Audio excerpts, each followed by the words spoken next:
Hey there everybody! My name is Eugene and I'm currently a teacher for animation and graphic design courses here at the local university in Malaysia.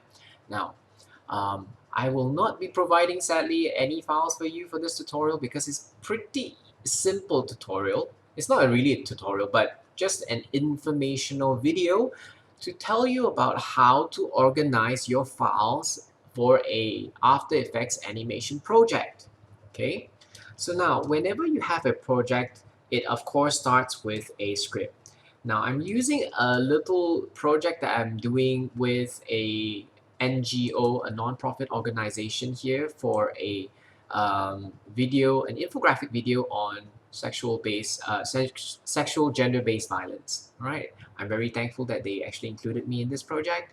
Now, they gave me a script, and how conventionally my scripts look like, there would be the clients will usually send me a visual, like what they want to see, and the audio, which is usually the voiceover, and I would add in my part, which is the supers. I would take the script and kind of extract out any words that I find are keywords, and those will be the supers. Just in case some of you guys don't know what supers are, it is a kind of term we use to describe text on the screen. It comes from the word superimposed, which was previously used in post-production because they used to superimpose text onto a video image. So therefore they were called supers. That's how the term started. So as you can see, the supers here in the storyboard frame, which I would also draw, the supers would be there. Okay, so one very important thing is I would add in also the scene number. I would actually label every single, break down the entire script that they give me into different scenes.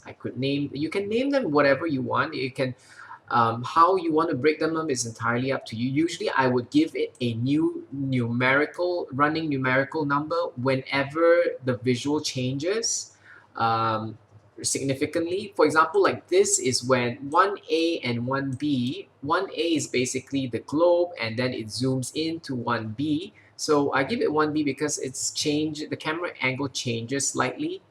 So I did give it a B there, just to kind of give the idea that it's the same scene but a different phase of the scene. Then it changes completely, and you no longer have this scene anymore. It basically has to transition to a different layout, and then I would give it a new number.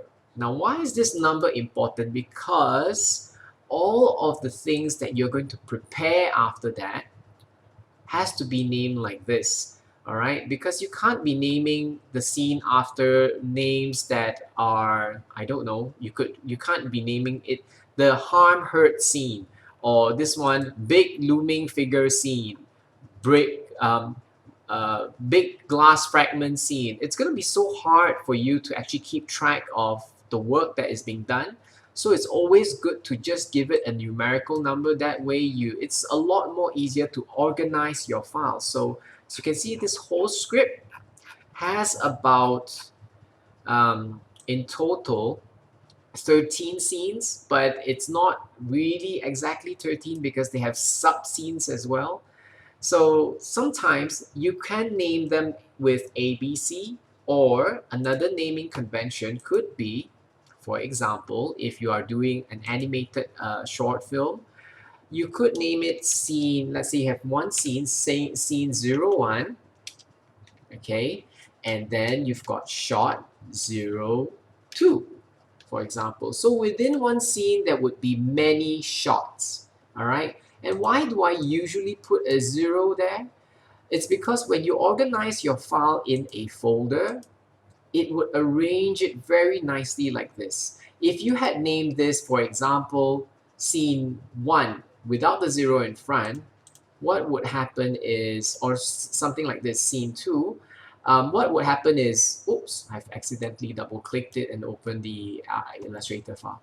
The numbers would not have this nice running order like it does now, okay? This scene 1 would probably end up being somewhere down here. So it's really for us to visually be able to have a more organized structure in our Windows Explorer. So you can see now, how most of my project files look like is this is the project file, the job number is here. So for example, if you're a final year student, you should have like the name of your final project. Sorry, the file is opening up in the background, which I should not have clicked.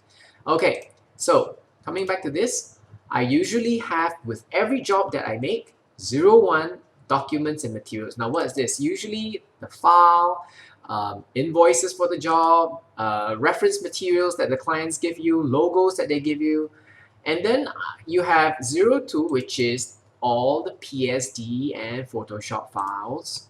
And then you have the After Effects file, which is 03. Now, why I put my name in front for this particular job was because I was doing it with other people. And then I would have my audio files.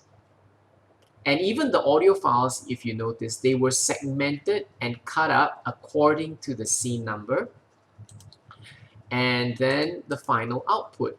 Just in case you have many versions, you need a folder for it. So you can put it here.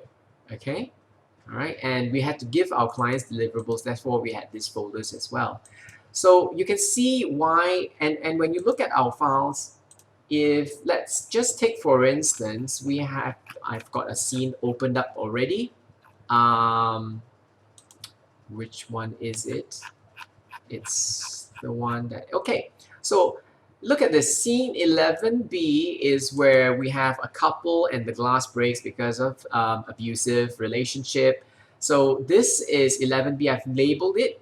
So in my folder, my job folder, if I go to PSD, scene 11B Photoshop file is here. I click it and the assets are here. All right, so just in case someone wants to look for your file and someone's working on a job with you, they can find it. And every single layer, the characters have a code on it. So this is scene 11B, and this is the guy's right brow. So if I click on this and I move it, oh, okay, it's here, right? So this is 11B, that's the code name for the scene. So this is scene 11B, EVBF, so he's the evil boyfriend, and that is his underscore right brow. So this is his right brow. So every single layer has to be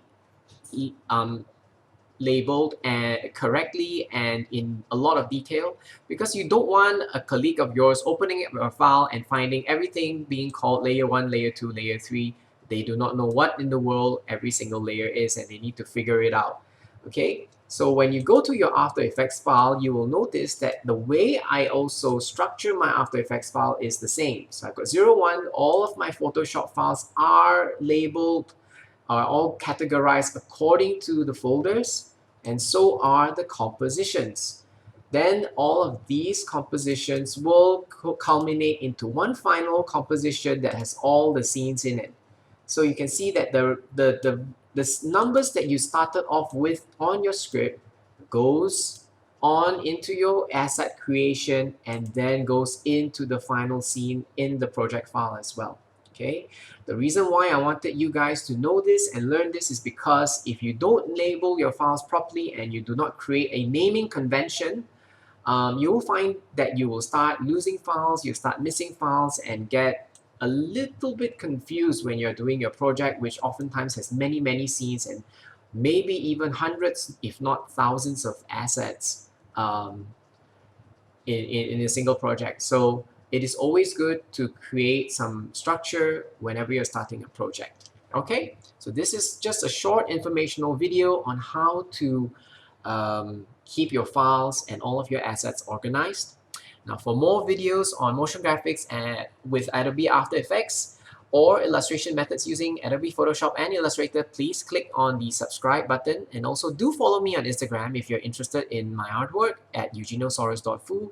I also have a Facebook page by the same name. Both links are in the description below. See you guys again.